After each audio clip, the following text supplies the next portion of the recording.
Hello, everyone. Donald Trump continues to pretend like he matters by reiterating that Putin wants to meet with him about Ukraine. I don't know what he thinks is going to go down when that finally happens, but if he has any illusions that his word is going to matter in such a meeting, he is deeply mistaken. Now, I do agree with Trump on two things, not one, but two.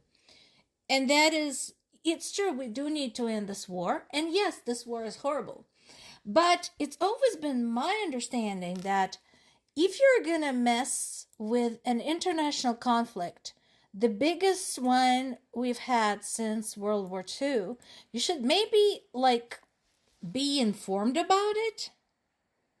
I'm just saying. He says that millions of soldiers have already been killed. No.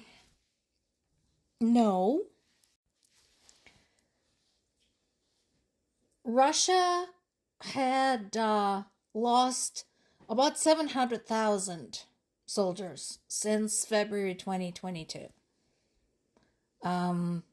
So, there is that. So it's not millions. I'm not trying to undermine the amount of losses, but I would like for him to at least be kind of informed about this since he's trying to do something about it.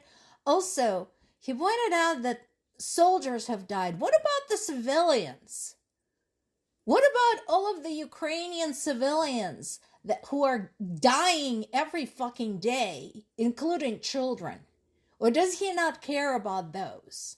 I doubt he's even aware, honestly, what is going on there. I think basically the dude just rolls out of bed or is rolled out of bed with the attendant's help and just opens his mouth and whatever comes out.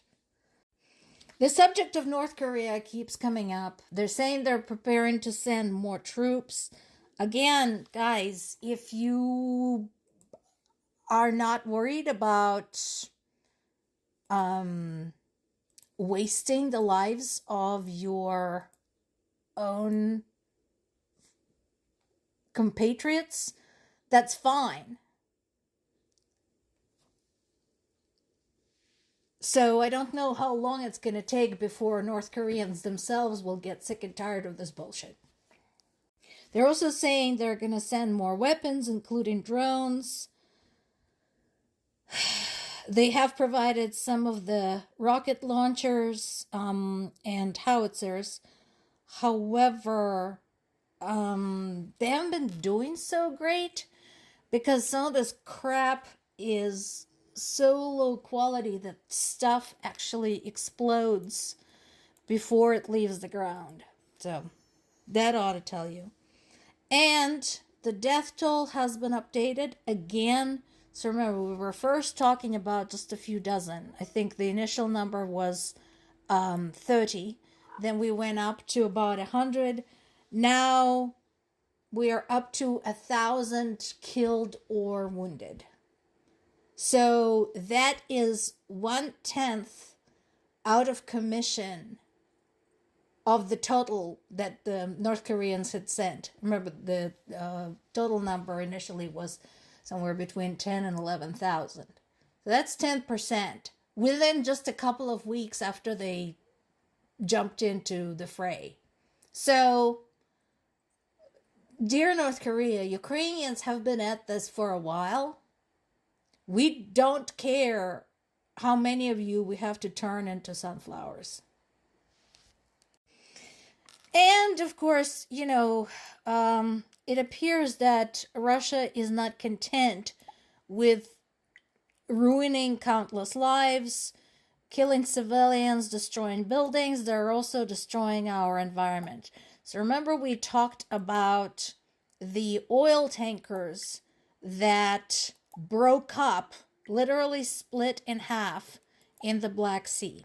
I had since found out from my father, who, like me, has engineering education, why exactly they split in half.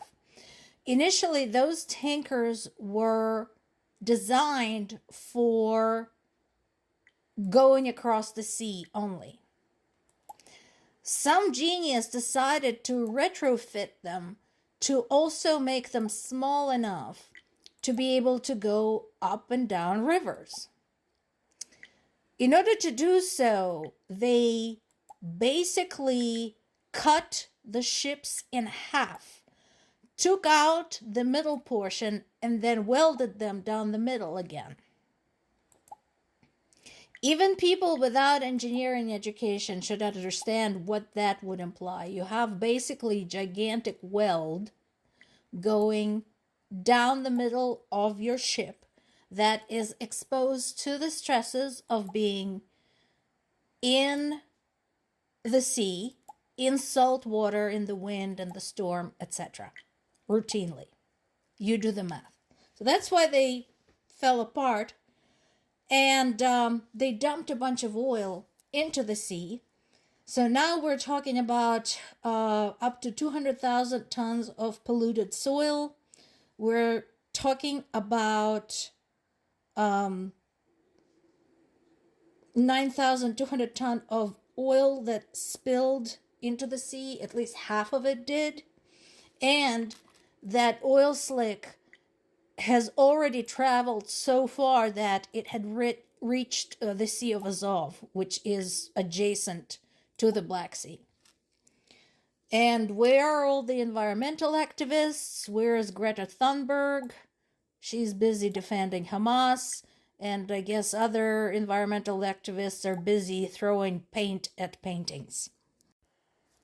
Slovakia has come under heavy criticism for support of Putin.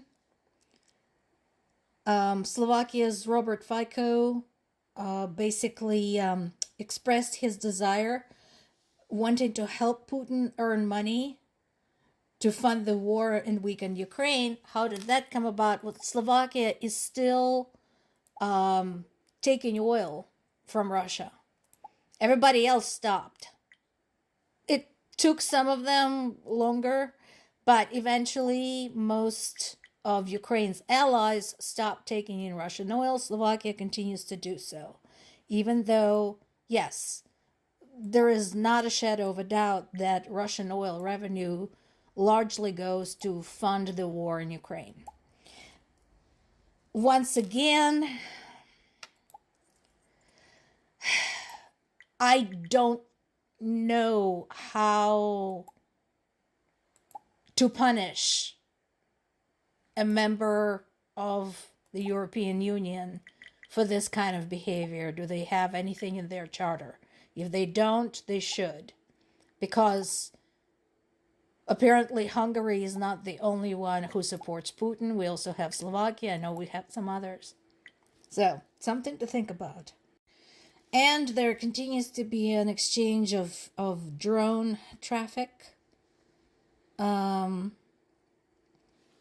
Russia basically continues to pummel Ukraine, pummel largely civilian targets, which they continue to deny, and, nothing new there. On a personal note, my parents are still alive. I spoke to them yesterday, but we haven't heard in, I want to say, over 2 weeks from our family member who has been taken prisoner by the Russians. So at this time, we do not know whether he is alive or whether there is any hope of getting him back.